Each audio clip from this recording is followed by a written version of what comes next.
안녕하십니까. 지난 시간에 이어서 180페이지 입단의 행성과 파괴 이거 한번 봅시다. 자, 입단 구조.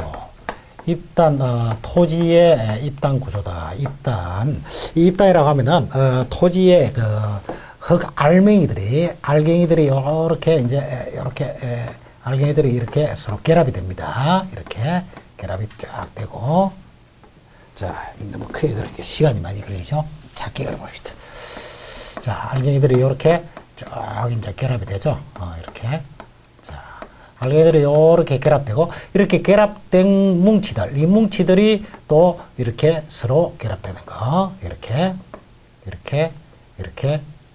자, 이렇게 해서, 토지가, 구조를 행사하는, 이런 것을 우리는 입단 구조다. 이렇게 얘기를 하는 거예요.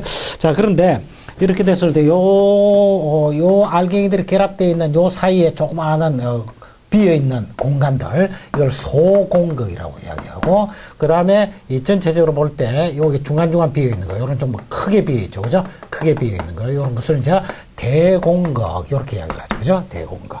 그러니까 주로 일반적으로 이제 소공극에는 물이 차 있고, 이때 소공극이 차 있는 물을 모관수라고 그래, 모관수. 물이 차 있고, 대공극에는 주로 이제 공기가 차 있습니다. 그러니까 이런 입단 구조의 경우에는, 투기성도 좋고, 그 다음에 공기가 통하는 통기성도 좋고, 이래서 입단 구조가 작물의 생육에 바람직하다. 일반적으로 이렇게 얘기를 하는데, 자, 이런 입단 구조가 행성이 되었다, 또 파괴되었다, 행성과 파괴 이런 단계를 계속 반복하게 되는데, 이제 거기에 대한 설명입니다. 자, 180페이지에 입단의 행성과 파괴 한번 봅시다. 토양의 입단 구조가 조성되면은 입단 내의 소공극과 입단 사이의 대공극이 균형 있게 발달한다. 그러니까 입단 내의 요 소공극과 입단 사이의 대공극을 말합니다. 대공극이 균형 있게 발달한다. 이런 얘기죠. 그리고 소공극은 모관 현상으로 지하수의 상승이 이루어지므로 모관공극이라고도 한다. 이럽니다. 자, 소공극을 모관공극이다라고 하는 것은 이것은 모관 현상에 의해서 그 토양의 밑에 지하에 있는 수분이 빨려 들어오는 거야. 빨려 들어와서 여기에 수분이 차 있는 거야. 빨려 들어 차 있단 말이야. 자, 이런 모관 공극이라고 한다. 그래서 수분이 모관 현상에 의해서 빨려 들어와서 차 있게 된다. 자, 이러한 수분을 모관수라고 그럽니다. 모관수라고 그러고, 자, 이런 모관수가 일반적으로 작물의 생육에 유효하게 활용이 되죠. 유효하게 활용이 된다. 그래서 유효 수분이다. 이렇게도 이야기를 합니다. 일반적으로 토양에 물이 가득 차 있다라고 하는 것은 소공극에도 물이 가득 차 있고 대공극에도 물이 가득 차 있는 거야. 다 이게는 다 물로 가득 차 있단 말이지. 이렇게 가득 차 있을 때를 우리는 최대 용수량이다 이렇게 얘기를 하고요. 최대 용수량이다 이렇게 얘기를 하고, 요 중에서 대공극에 있는 물은 밑에 중력이 끌어들으니까 중력에 의해서 쑥 물이 빠져 내려가 버린다. 이걸 중력수라고 그래. 중력수. 자, 이래 중력수로 빠져 내려가지만은, 그러나 소공극에 차 있는 요런 물들은 모관 현상에 의해서 빨리 내려가지 않고 그대로 차 있게 된다. 그래서 최대 용수량에서 중력수가 빠져나가 버리고, 이게 빠져나가 버리고 남아있는 토양에 물이 차 있는 상태, 이런 상태를 포장 용수량이다 이렇게 이야기를 합니다. 포장 용수량이다 이렇게 이야기를 하죠.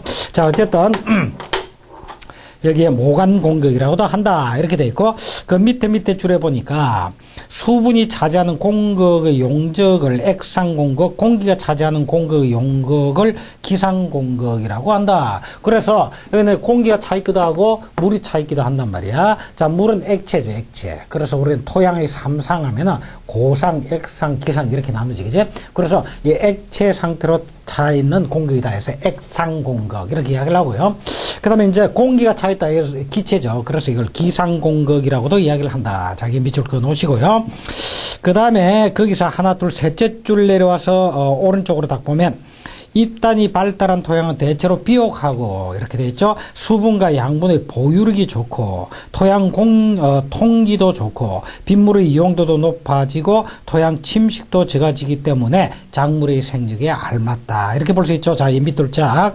입단이 발달한 토양은 대체로 비옥하다 말이지. 그리고 수분과 양분의 보유력이 좋다. 그러니까 적절하게 물도 적절하게 빠지고 공기도 적절하게 통하는 통기성과 통수성이 적절하게 좋습니다. 그러니까 자, 그러면 물이 일부는 빠져나가지만 일부는 보유도 되어 있다. 이게 적절하게 좋다 이 말이에요. 그지?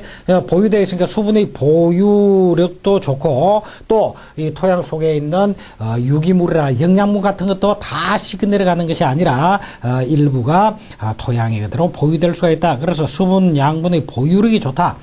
그 다음에 통기가 좋다. 공기가 잘 통한다. 빗물의 이용도도 높은 편이다. 침식도 적다. 그래서 작물 생육에 알맞다. 밑줄 꺼놓으시고요.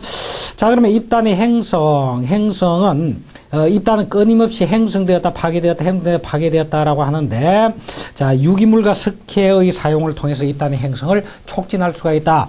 자, 유기물이 분해될 때, 자, 유기물은 유기물을 분해하죠. 유기물을 분해할 때 미생물에서 나오는 물질이 있습니다. 점질 물질이에요. 좀 끈적끈적한 점질 물질. 그래서 미생물에 의해서 분비되는 이런 점질 물질이 토양의 입자를 결합시켜주는 요란 역할을 하기 때문에 입단 형성에 도움이 된다. 이런 이야기죠. 그죠? 그래서 이런 유기물은 입단 형성에 도움이 된다. 이렇게 볼 수 있고요. 그 다음에 석회는 화학식으로 CaCO3입니다. CaCO3니까 CaCO3 탄산 칼슘이죠. 탄산 칼슘. 이게 탄산이고 칼슘이고죠. 탄산 칼슘이죠. 이 탄산 칼슘이 바로 석회. 자, 석회는 유기물의 분해를 촉진하는 그런 작용을 합니다. 그러니까 유기물의 분해를 촉진하니까 이 석회로 인해서 유기물의 분해가 촉진돼. 자, 유기물이 분해될 때 점질 물질이 나와. 그래서 입단 행성에 도움이 돼. 됐죠, 그죠? 그 다음에 또 칼슘 이온은 요 중에 이제 요 CaCO3 탄산 칼슘은 Ca 이가에 플러스하고 CO3에 이가에 마이너스 이렇게 이제 결합이 되어 있는데 요 중에 이 칼슘 이온은 토양 입자를 결합시키는 작용을 한다. 이거는 입자를 결합시켜주는 이러한 작용도 한다. 이런 얘기입니다. 그러니까 석회는 토양의 입단 행성에 도움이 된다, 안 된다? 도움이 된다. 이 말이죠. 그지? 도움이 된다. 이런 이야기입니다. 자, 그 다음에 181페이지에 콩가작물의 재배를 통해서 또 입단 조성에 도움이 된다. 이런 얘기입니다. 콩가작물에 담은 대표적으로 클로브라든지 엘펠프 같은 것인데 이 콩가작물은 잔뿌리가 많습니다. 여러분들 콩 싹 이렇게 끌어올리면은 잔뿌리가 엄청 많죠. 이러한 잔뿌리들이 전부 다 토양을 모아서 결합시켜주는 이런 입단 조성에 도움을 준다라고 볼 수가 있습니다. 자, 그 다음에 토양 계량제를 사용한다. 크릴룸이나 아크릴소일 같은 토양 계량제를 사용해서 입단을 촉진할 수도 있다. 이런 이야기입니다. 자, 그 다음에 토양을 피복한다라고 하는 것은 덮어준다. 그래서 토양을 피복하거나 피복 작물을 재배해서 위를 이제 덮어준다. 그래서 토양 표면이 건조되는 걸 막아주고 비바람에 의해서 날려가는 것을 막아주고, 그죠? 그리고 토양의 유실을 막아주고 이런 것들을 통해서 역시 입단 행성과 유지에 도움을 준다. 이렇게 이제 볼 수가 있습니다. 자, 이와 같이 유기물이나 석회 그리고 콩가작물의 재배, 토양 계량제의 사용이라든지 토양의 피복 또는 피복 작물의 재배 이런 것들을 통해서 입단 구조를 형성하고 또 그것을 유지하는 데 도움을 준다. 이런 얘기입니다. 자, 그러면 입단의 파괴는 갱운이라고 하는 것은 실제로 이제 경작을 하기 위해서 쟁기 같은 것으로서 토양을 파디어고하는 이런 겁니다. 자, 이러니까 갱운 과정을 통해서 일단 입단이 파괴되기도 하겠죠. 그 다음에 습윤과 건조가 반복된다. 그래서 습기가 있다가 또 건조해졌다가 이런 것들이 계속 반복된다. 그리고 동결과 융해가 날씨가 추워서 토양이 얼었다가 또 그것이 녹았다가 얼었다 녹았다 이런 게 반복된다. 그 속에서 결국 입단이 팽창되고 수축되고 이런 과정을 보이게 될 것이고 토양이 얼면은 팽창될 것이고 또 녹으면 수축될 것이고 이런 팽창과 수축 과정이 반복이 된단 말이야. 그래 반복이 돼서 결국 입단이 파괴될 수도 있다. 그 다음에 비와 바람에 의해서 입단 구조가 역시 파괴될 수도 있다. 그 다음에 나트륨 이온의 첨가인데 나트륨 이온은 점토의 결합을 분산시켜서 입단을 파괴하므로 나트륨 이온이 들어있는 비료의 연용은 삼가하는 게 좋다. 연용은 연이어서 계속 사용하는 것은 삼가하는 게 좋다. 그래서 나트륨 이온이 들어있는 비료의 연용을 삼가하는 게 입단 구조를 유지하는 데 도움이 된다. 자, 여기서 나트륨 이온은 점토의 결합을 분산시킨다. 자, 그래서 나트륨 이온은 점토의 결합을, 입자의 결합을 오히려 방해하고 분산시킨다. 이런 얘기다. 자, 이걸 여러분들이 기억을 하십시오. 이 칼슘과 나트륨 이온은 입단을 형성하는 데 있어서 서로 반대적인 작용을 하는구나. 이런 얘기다. 그지? 반대적인 작용을 하죠. 자, 칼슘은 입자를 결합시켜서 입단을 촉진시켜주는 이런 이온이지만은 나트륨 이온은 반대로 오히려 입단을 파괴시켜주는 이러한 작용을 하는구나. 됐죠? 자, 그 다음에 4번에 토양의 물과 공기 그리고 작물 생육 이렇게 됐는데 토양의 물이다. 자, 보수력이란 말이 있지. 보수력이다 하는 건 물을 얼마나 보유하고 있는가 함유하고 있는가의 정도를 나타내는 것을 보수력이라고 합니다. 그래서 하나 둘 셋 넷 다섯째 줄 보수력의 다섯째 줄 내려가면 보수력은 토성에 따라서 다르다. 토양을 구성하고 있는 구성 인자에 따라서 보수력은 당연히 다르겠죠. 모래 흙의 경우는 보수력이 약합니다. 물이 쑥쑥 빠져나가 버리겠죠. 그래서 보수력이 약하여 빗물은 바로 지하로 침투되어 버리지만은 질흙은 식토의 경우 질흙은 보수력이 아주 강하기 때문에 지하 침투가 어려워서 지표에 물이 머무르고 있는 그러한 경향이 있다. 이런 얘기죠. 거기까지 밑줄 쫙. 이건 상식적으로 알겠지만 모래흙은 보수력이 약하구나. 그리고 지력은 보수력이 강하구나. 그 밑줄 것이고요. 그 밑에 보수력의 크기는 용수량으로 나타내는데 그렇지. 그러니까 결국 토양이 물을 얼마나 보유하고 있는가 그 자체가 바로 용수량으로 나타난다 이런 이야기지. 그래서 아까 전에 잠깐 이야기했지만 최대 용수량 또는 포장 용수량 이런 용수량의 개념으로 나타낸다라고 합니다.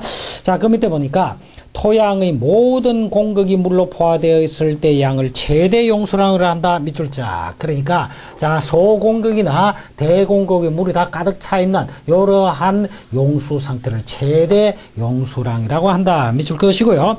이 양은 공급의 양과 같다. 공급에 물이 다 차 있다. 공급의 양과 같다. 이런 이야기고요. 그 다음에 큰 공급의 물이 지구 중력에 의해서 제고된다. 자, 중력에 의해서 물이 밑으로 빠져내려간다. 이 빠져내려가는 물을 중력수라고 그럽니다. 이렇게 빠져내려가고 난 다음에 모세관 작용에 의해서 지니고 있는 물의 양, 모세관 작용에 의해서 소공급에만 물이 남아있다. 모관 공급에만 물이 남아있다. 이렇게 물이 남아있는 그때의 용수량을 포장 용수량이라고 한다. 이런 얘기죠. 자, 여기까지 밑줄 쫙 됐죠. 포장 용수량이라고 한다. 자, 그 다음에 토양의 수분 장력이다라고 하는 말이 나오죠. 자, 토양의 수분 장력이다라고 하는 말은 수분을 끌어들이는 힘이란 말이야. 그래서 토양 수분 장력은 결국 토양의 고체 알갱이와 수분 사이에 작용하는 끌어당기는 힘을 말한다. 이렇게 볼 수 있죠. 그래서 밑에 둘째 줄 오른쪽에 보니까 토양의 고체 알갱이와 수분 사이에 작용하는 힘을 토양의 수분 장력이라고 한다. 이렇게 돼 있죠. 수분 장력이라고 하는 것은 수분을 끌어들이는 수분 흡착력이다. 이렇게 보면 돼. 자, 토양의 수분 장력이다. 그러면 토양이 수분을 흡착하는 토양의 수분 장력이다 하면 토양의 수분 흡착력이다. 수분을 싹 끌어당기는, 빨아당기는 힘이다. 이렇게 볼 수 있죠. 수분 흡착력이다. 이렇게 이야기를 할 수 있고, 수분 장력은 수분 함량이 줄어들수록 커진다. 그러니까 토양의 수분 함량이 풍부하게 된다. 예를 예를 들어서 최대 용수량이다. 최대 용수량은 물이 가득 차 있어. 물이 가득 차 있으니까 토양의 입장에서 물을 끌어다니는 힘은 약하겠지. 그런데 물이 점점 줄어들면 줄어들수록 토양의 입장에서는 건조해지니까 건조해지는 것만큼 수분을 흡착하려는 힘은 강해진다. 그래서 수분 장력은 수분 함량이 감소할수록 커진다. 밑줄자. 그래서 수분 함량이 감소할수록 커진다. 됐죠? 그죠? 수분 함량이 감소할수록 커진다. 자, 토양에 머물러 있는 수분은 식물체를 통해서, 식물의 잎을 통해서 정산되기도 할 것이고, 그죠? 지표로부터 또 정산되기도 할 것이고, 그러면은 비가 내려주지 않는다라고 한다면 시간이 지남에 따라서 점점 토양에 보유되어 있는 수분 함량은 줄어들 겁니다. 그제? 그래서 토양의 수분 함량이 점점 줄어들 것이다. 자, 수분 함량이 줄어들면은 토양의 수분 장력은 어떻게 된다? 커진다. 그래서 이에 따라 토양의 수분 장력은 점점 커지고, 어느 시점에 이르면 작물은 수분을 쉽게 흡수할 수 없어 시들게 될 것이다. 이 말은 무슨 말이냐면 토양의 수분 장력이 커지면은 작물이 수분을 끌어당겨서 흡수하기가 그만큼 더 힘들어지죠. 그죠? 토양에서 수분을 쫙 흡착하고 있으니까 힘들어지지. 자, 그렇게 되면은 결국은 시들어지게 될 것이다. 이렇게 볼 수 있죠. 그죠? 시들어지게 될 것이다. 자, 그런데 시들어졌다가 물을 좀 공급해 준다라든지 밤이 되면은 다시 살아나고, 또 낮이나 물이 공급이 없을 때는 또 더 시들어지고, 이렇게 점점 반복하는 이러한 상태를 초기 위조라고 그래. 초기 위조점. 그런데 여기서 토양의 수분 장력이 더 커지고 작물이 더 수분을 흡수할 수 없는 상태가 되면은 이제 영구히 시들어버리는 이런 단계가 될 것인데, 이걸 영구 위조점이다. 이렇게 이야기를 합니다. 영구 위조점이다. 자, 그런 내용이 디귿에 보니까 토양 유효 수분에서, 자, 토양의 수분 함량이 점점 줄어들게 되면 둘째 줄 오른쪽에 하니까 잎은 잠시 시들었다가 밤이 되거나 물을 주면 회복이 된다. 잠시 시들었다가 밤이 되거나 물을 주면 회복이 된다. 그 밑줄 쫙 끊어 놓으시고 그거 이꼬로 초기 위조점 이렇게 표시해 놓으면 됩니다. 자, 그런데 수분 함량이 더욱 낮아지면 잎은 영구히 시들어져서 회복할 수 없게 되는데 이때의 토양의 수분 함량을 위조점이라고 한다 돼 있는데, 영구히 시들어서 회복할 수 없다. 요게 영구 위조점. 밑줄 쫙 긋고 이걸 영구 위조점. 야, 이 두 개 다 합쳐서 표현할 때 이걸 위조점이다 이렇게 표현할 수 있는 거죠. 그래서 위조점에는 초기 위조점과 영구 위조점으로 나누어 볼 수가 있다. 이렇게 보시면 됩니다. 자, 그 다음에 그래서 밑에 셋째 줄 밑으로 더 내려가서 오른쪽에 따라서 포장용수량과 위조점의 차를 유효수분이라고 한다. 포장용수량과 위조점은 토양에 따라서 다르기 때문에 유효수분도 달라지게 된다. 여기까지 밑줄. 포장용수량과 위조점의 차이를 유효수분이라고 한다. 밑줄 그어 놓으시고, 포장용수량과 위조점은 토성에 따라 다르기 때문에 유효수분도 달라지기 마련이다. 여기까지 밑줄 쫙 그어 놓으시고요. 자, 그러면 이 부분을 그림으로서 잠깐 표시를 해보면,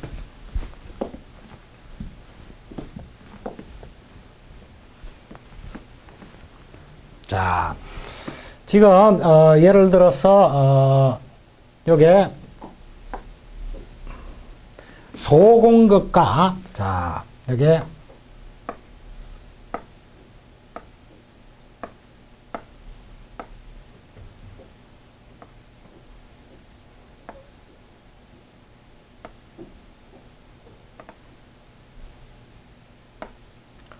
자, 지금 요 이제 소공극이죠.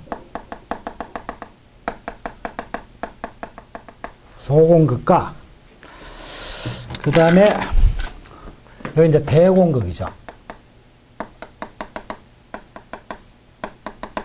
자, 소공극과 대공극에도 물이 가득 차 있단 말이에요. 다 가득 차 있다. 이럴 때로는 최대 용수량이다. 이렇게 이야기를 했죠. 최대 용수량이다.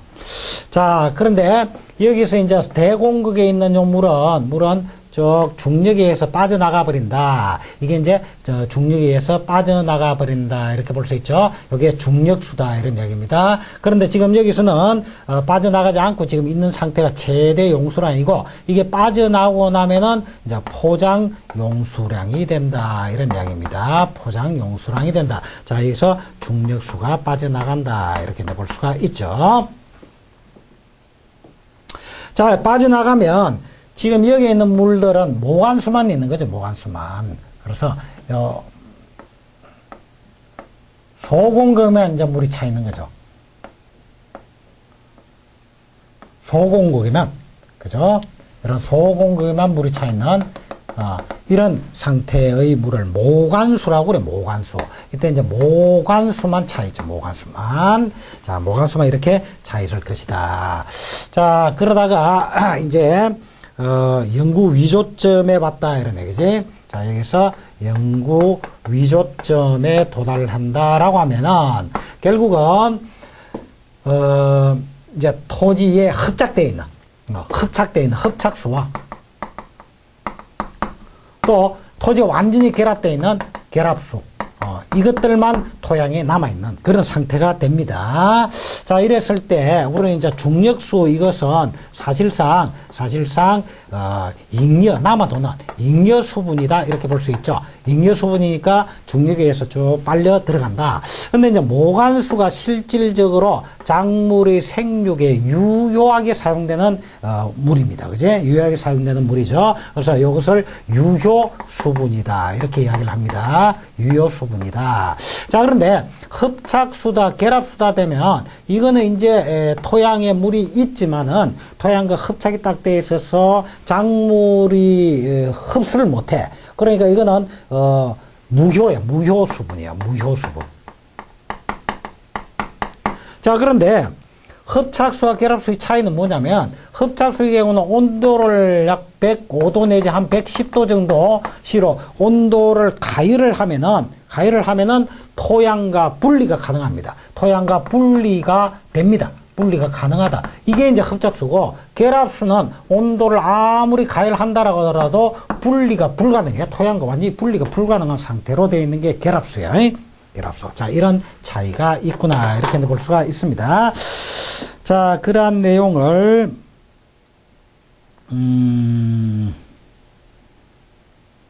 자, 그렇게 됐고요. 자, 그런데 여기서 아까 전에 얘기한 수분 장력 있죠? 자, 수분 장력과의 관계를 한번 보자. 이런 얘기야. 토양의 수분 장력. 토양의 수분 장력이다 하면은 토양이 수분을 흡착하는 흡착력인데 이거는 주로 이제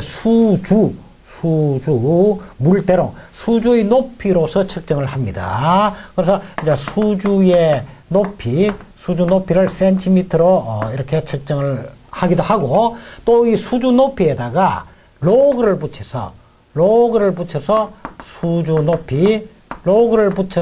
표현하기도 하는데 이걸 뭐라고 하냐면 PF라고 그런다 이런 얘기지. 그 다음에 이것을 이제 기압 압력으로 표시하기도 한다. 자, 이렇게 세 가지 표시할 수가 있는데 예를 들어서 수주의 높이가 1cm다. 그러면 PF는 얼마냐면 로그 1은 10의 제로죠. 10의 제로다 이런 얘기지. 그러면 0이다. 0. 그렇죠? 자, 수주의 높이가 예를 들어서 100cm다 라고 한다면 10cm다 여러분. 10cm 하면 로그 10의 1승이 되겠지. 10승은 10의 1이니까 요거는 1pf다. 이렇게 될 것이고 예를 들어서 10의 3승이다. 1000이다. 1000cm다 라고 하면 로그 10의 3승이 되니까 3pf다. 이렇게 이야기를 할 수가 있죠. 그죠? 자, 이때 기압을 우리는 PF가 3인 거. 다시 말하면 수주 높이가 1000cm일 때를 1바라고 그럽니다. 1바. 그러면 수주 높이가 10cm, PF가 1이면 0.01바가 될 것이고, 그죠? 요거는 0.001바가 될 것이고, 이렇게 볼 수 있겠죠, 그죠? 이렇게 표현할 수가 있다. 자, 그러면 여기서 최대 용수량, 이때 PF는 얼마겠는가? 이 PF는 제로입니다. 자, 포장 용수 상태 일반적으로 PF는 약 2.7 정도 나오나요? 한 2.7 정도. 요 정도. 대충. 그 다음에 영구 위조점에 이르렀다라고 한다면 PF는 약 4.2 정도. 이렇게 됩니다. 그러니까 이와 같이 토양의 수분을 함유하고 있는 양이 줄어들면 줄어들수록 수분 장력은 커지는 거죠. 그죠? 그 다음에 이제 결합수 상태가 되었다라고 하면, 이 결합수 정도가 되었다라고 하면 PF가 약 7 정도, 대충 이 정도의 PF를 나타낸다. 이건 대략적으로 이 정도다. 이렇게 여러분들이 정리를 하시면 되겠습니다. 자, 그 다음에 182페이지에 리얼분의 물의 이동과 수분의 보전 이렇게 나와 있죠. 자, 이게 이제 무슨 말이냐 보니까 물의 이동과 수분 보전에서 토양에서의 수분의 액체 상태로 이동할 때와 수증기의 형태로 이동할 때 이 두 가지로 나눠볼 수 있다. 그러니까 액체 상태로 토양에서 수분이 이동할 수가 있는 것이고, 그 다음에 증발을 통해서 표토를 통한 증발을 통한 수증기 형태로 이동할 수도 있는 거죠. 근데 액체 상태에서 이동은 토양의 모든 공극이 물로 포화된 상태에서 일어나는 포화 이동과 일부의 공극에 물이 없는 상태에서 일어나는 불포화 이동으로 구분된다라고 했는데, 그 말은 무슨 말이냐면 최대 용수량 상태에서의 물의 이동, 포화 이동, 그렇지 않고 일부는 비어있는 최대 용수량이 아닌 상태에서 공극이 비어있으니까 그 비어있는 공극으로 물이 이동하는 불포화 이동, 이런 것들이 있는데, 포화 이동은 중력에 의해서 일어나고 불포화 이동은 장력의 차이에 의해서 일어난다. 밑줄 짝. 자, 거기서 포화 이동은 중력에 의해서 일어나고 밑줄 긋고, 불포화 이동은 장력의 차이에 의해서 일어난다. 밑줄 짝. 됐죠? 자, 이게 이제 지금 최대 용수량 상태니까 포화 상태입니다. 포화 상태에서 중력수가 중력의 힘에 의해서 빨려 들어가죠. 그죠? 빨려 내려가죠. 그죠? 자, 이렇게 이동하게 되는 거죠. 이와 같이 포화 이동은 중력에 의해서 이루어진다 이 말입니다. 중력에 의해서 이루어진다. 자, 그런데 불포화 이동은 이제 포화되지 않은 부분이 있단 말이야. 비어있는 부분이 있단 말이야. 그 비어있는 부분으로 이동하는 것은 결국은 이것은 장력의 차이에 의해서 장력, 그러니까 비어있는 부분의 토양의 수분 장력이 더 크겠죠. 더 크니까 그쪽에서 끌어당긴단 말이에요. 이런 장력의 차이에 의해서 일어나는 것이다. 이렇게 볼 수가 있고요. 그 다음에 지하수는 작은 공극으로 이루어지는 모세관을 따라 위로 올라가는데, 이게 모관수입니다. 모관수는 모세관 작용에 의해서 토지에 함유되고 있는 물인데, 이것은 모세관 작용에 의해서 물이 아래에서 위로 끌려 올라갑니다. 올라가는데 이때 올라갈 수 있는 높이는 모세관의 지름에 반비례한다. 그래서 이 공극의 지름, 소공극의 지름이 넓으면 넓을수록 위로 얼마 못 올라가겠지, 그지? 그래, 좁으면 좁을수록 많이 올라가겠지. 그래서 지름에 반비례한다. 밑줄 짝. 모세관을 통해서 올라갈 수 있는 물의 양은 모세관의 지름에 반비례한다. 밑줄 짝. 반비례한다. 밑줄 짝 치시고요. 자, 그 다음에 183페이지에 위에서 둘째 쪽 오른쪽에 보니까 토양에는 물이 너무 많게 되면은 작물의 호흡이 힘들어지지. 그래서 물이 너무 호흡이 나빠지고, 또 물이 너무 적으면은 토양의 물이 너무 낮으면 물 부족을 가져오기 쉽다. 따라서 토양의 물은 높은 지점에서 낮은 지점으로 이동하고 많은 곳에서 적은 곳으로 이동한다. 그러나 높이가 같을 때 수분 함량이 같아도 모래과 지력을 접촉시키면 모래흙에서는 지력으로 수분이 이동해 간다. 이것은 같은 수분 함량에서도 지력의 수분 장력이 모래흙의 수분 장력보다 크기 때문이다. 이렇게 되어 있죠. 자, 그러면 여기서 여러분들이 밑줄 그을 것은 그 그림의 바로 위에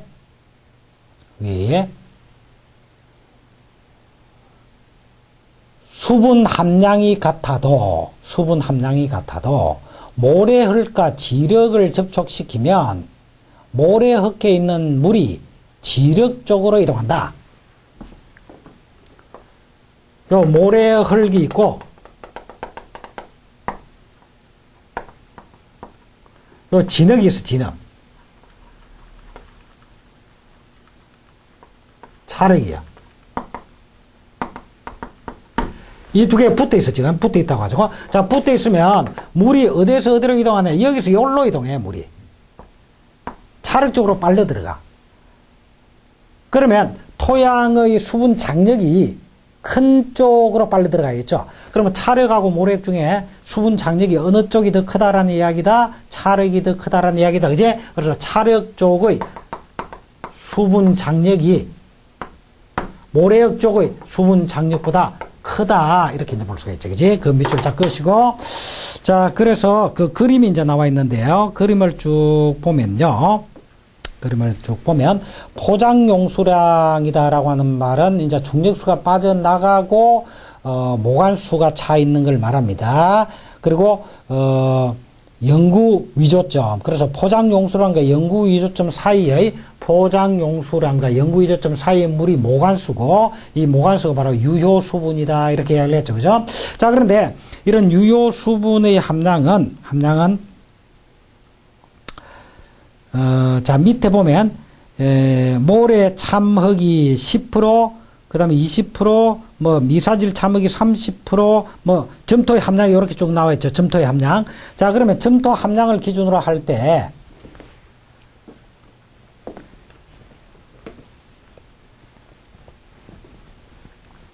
점토의 함량을 기준으로 할 때, 모래흙이라고 하는 사토는 점토 함량이 12.5% 이하인 거, 여기 사토입니다. 그 다음에 12.5에서 37.5% 이것이 이제 사양토고 37.5가 아니고 25죠, 25.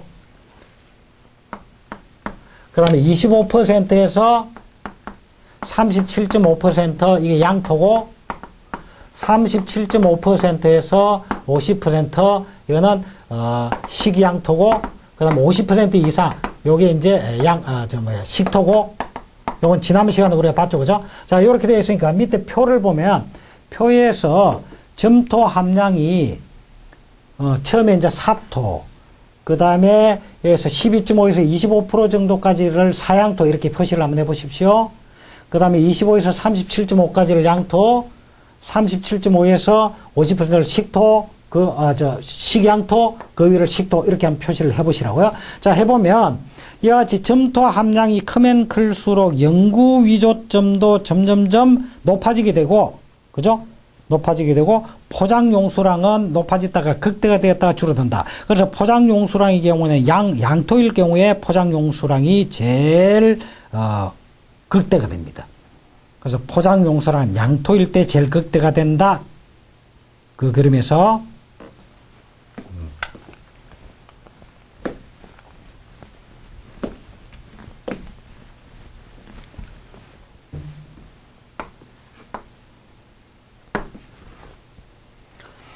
자, 여기 이제 점토 양입니다.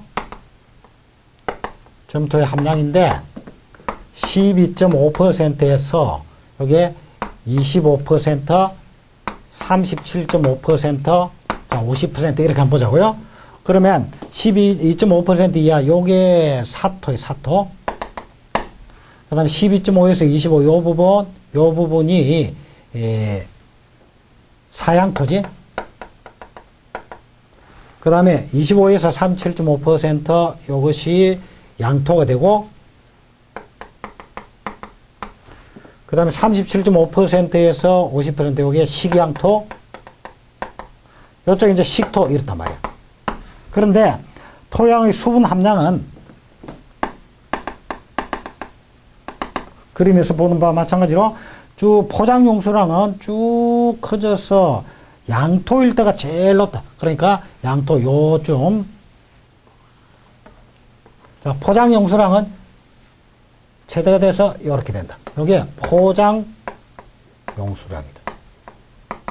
이 말이죠. 그 다음에 영구 위조점은 쭉 커진다. 영구 위조점은 영구 위조점. 자, 이런 식이 나온다 이런 얘기죠. 이렇게 극격하게 줄어들지는 않지.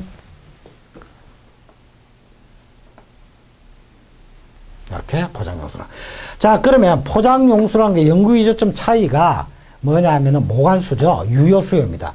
유효수분입니다. 그래서 유효수분이, 자, 양토일 경우에 유효수분이 제일 많구나. 모관수구나. 유효수분이 제일 많구나. 이렇게 이제 볼 수가 있죠. 그죠? 이런 관계 있구나. 이 그래프 정도 하나 기억해 두시고요. 자, 여기까지 해서 183페이지까지 정리를 하고 이번 시간 여기까지 하고요. 이제 다음 시간에 연결해서 184번 들어가도록 하겠습니다. 자, 여기까지 하겠습니다. 수고하셨습니다.